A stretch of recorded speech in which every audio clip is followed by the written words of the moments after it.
Kanina kadami ngayon, wala na. Dinaanan ng bagyo. Pre, dinaanan ng bagyo. Kwa, adi post na muna tatay. Ay, adi pinicture na tatay. Puno-puno pa. Kailangan ng bagyo. Yari sa lugar nyo, subukin. Bagyong enteng. Bagyong. Bagyong ebyang. Wala ka dumadating na ibiyang. Wala ba? Ay, parating. Wala eh, letter G na. Sabihin mo Ah. ibiyang pa. O di ay yun. George ta. Binero dito masarap. George. Bagyong George. George. Bagyong George.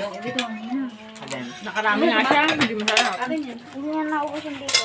Nakain na sa aso. Sa Nakain na atumahan. sa aso. Hindi. Wala, maawa ka naman. Tinawala lang ang di ko ano. Hindi na masarap. Maawa ka naman at na kanina ka kumakain. Ay, sorry po. Ay, salamat po. Tinang. Sa pangipin na pala lagi na yung tama. Buti si mama si Dahil Bea. pinagbutuhan ni Jo ano. Dito masarap pa yung tag-inipin. Kailangan niya kumain ng kumain. Kaya nga, pinwit akong kagabi, magdamag na naman siya.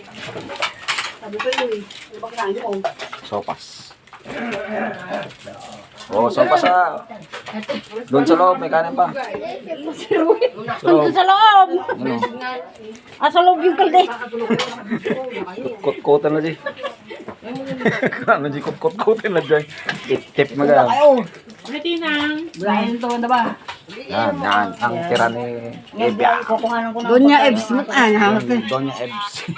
Hindi natin man yung tinola. Yan yung pinagbutuhan niya. Alayo naman kasi. Narapid na rin siya.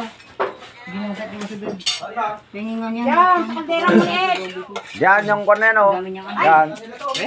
Yan. Kasasayang lang yan. Sinalin.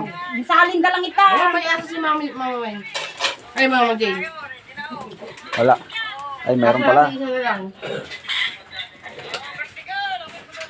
Thank you to mo. Hindi pa kailan lang